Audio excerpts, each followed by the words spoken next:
फरीदाबाद में police custody में 70 साल के बुजुर्ग की मौत के बाद परिजनों ने जमकर हंगामा किया और शव को सड़क पर रखकर बवाल किया।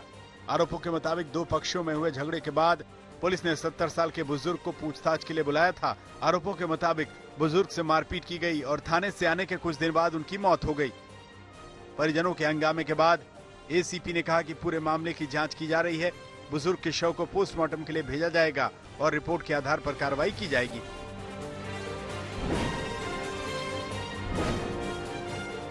दिल्ली के लोधी कॉलोनी थाने में पुलिस कस्टडी में एक शख्स की मौत के बाद पुलिस सवालों के घेरे में है। बताया जा रहा है कि 22 अक्टूबर को हुई चोरी के मामले में पुलिस ने मृतक को पूछताछ के लिए बुलाया था।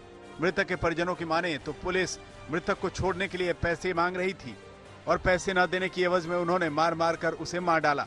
जबकि पुलिस की माने तो मृतक टॉयलेट जाने के बहाने कस्टडी रूम से निकलकर छत पर गया था और वहां से छलांग लगा दी।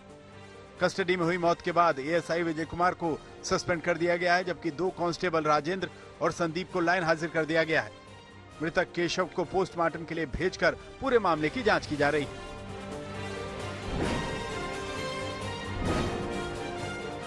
बिहार के भागलपुर में भी पुलिस की बर्बरता की ऐसी खबर सामने आई है।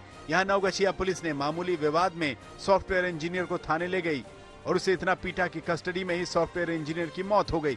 मौत के बाद परिजनों ने जमकर हंगामा किया, जिसके बाद मौके पर एसडीएम समेत बड़े अधिकारी पहुंचे। आखिरकार थाना इंचार्ज के खिलाफ हत्या का केस दर्ज कर लिया गया है।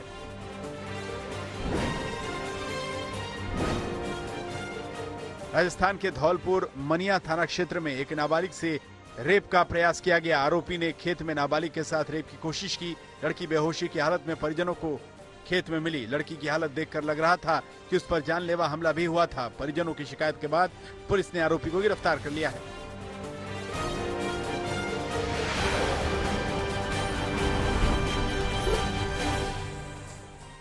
छत्तीसगढ़ के दंतेवाड़ा में 32 नक्सलियों ने सरेंडर कर दिया। इनमें से 4 के सिर पर सामूहिक रूप से 4 लाख रुपए का इनाम था।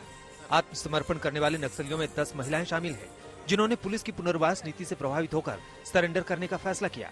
आत्मसमर्पण करने वाले कैडर्स ने माओवादी विचारधारा को खोखला कर दिया। आत्मसमर्पण करने वाले इन 32 लोगों में 19 बकेली गांव, 4 कोरकोट्टी और बाकी 3 लोग उदयनार, तुमरीगुंडा और मतासी गांव के रहने वाले हैं।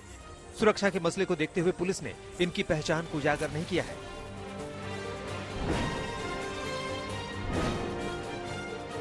ग्रेटर नोएडा के थाना सूरजपुर में उस वक्त हंगामा मच गया जब रेप पीड़िता का पिता तमंचा लेकर थाने पहुंच गया। रेप पीड़िता का पिता पुलिस वालों से मांग कर रहा था कि आरोपी को उसके हवाले किया जाए, वो उसे जान से मार देगा। दरअसल पीड़ित की 8 साल की बच्ची के साथ एक शख्स ने रेप किया था, जिसे पुलिस ने गिरफ्तार कर लिया है, मगर पीड़ित उसे जल्द से जल्द सजा देना चाहता था।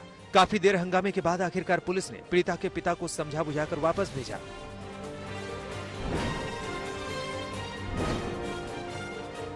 पश्चिम बंगाल के हावड़ा में एक बीजेपी कार्यकर्ता को बदमाशों ने गोली मार दी। बताया जा रहा है कि बीजेपी कार्यकर्ता फूल का व्यापार करता है।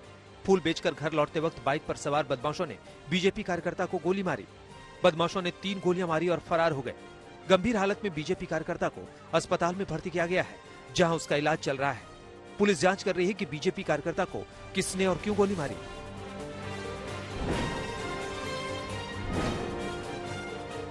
उधम सिंह नगर में अंतिम संस्कार के लिए ले जा रहे युवक के शव को पुलिस ने परिजनों से छीनकर पोस्टमार्टम के लिए भेज दिया। खबरों के मुताबिक मृतक की पत्नी ने आरोप लगाया है कि उसके पति की हत्या की गई, जबकि मृतक के परिजनों की माने तो मृतक बेहिसाब शराब पीता था। शराब के नशे में वो गिर गया था, जिसे इलाज कराने के लिए हल्द्वानी ले जाया गया था।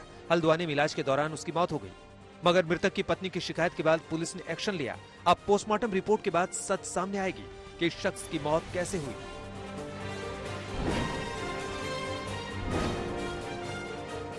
यूपी के ललितपुर के गांव में दशहरे का पर्व मातम में तब्दील हो गया। यहां पारंपरिक खेल के बाद तालाब में नहाने गई 2 लड़कियां डूब गईं। दोनों को तालाब से निकालकर अस्पताल पहुंचाया गया, जहां डॉक्टरों ने उन्हें मृत घोषित कर दिया। बताया जा रहा है कि गांव में परंपरा के मुताबिक दशहरे के दिन गांव की लड़कियां तालाब में नहाती हैं। यहां पर दोनों लड़कियां नहाते नहाते तालाब में डूब गईं।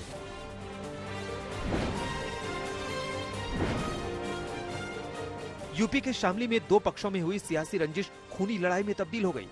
बताया जा रहा है कि शामली के कैराना में प्रधानी के चुनाव को लेकर 2 पक्षों में पहले मारपीट हुई, फिर दोनों की ओर से गोलीबारी की गई। गोलीबारी में एक लड़की समेत 4 लोग बुरी तरह घायल हुए हैं, जिनमें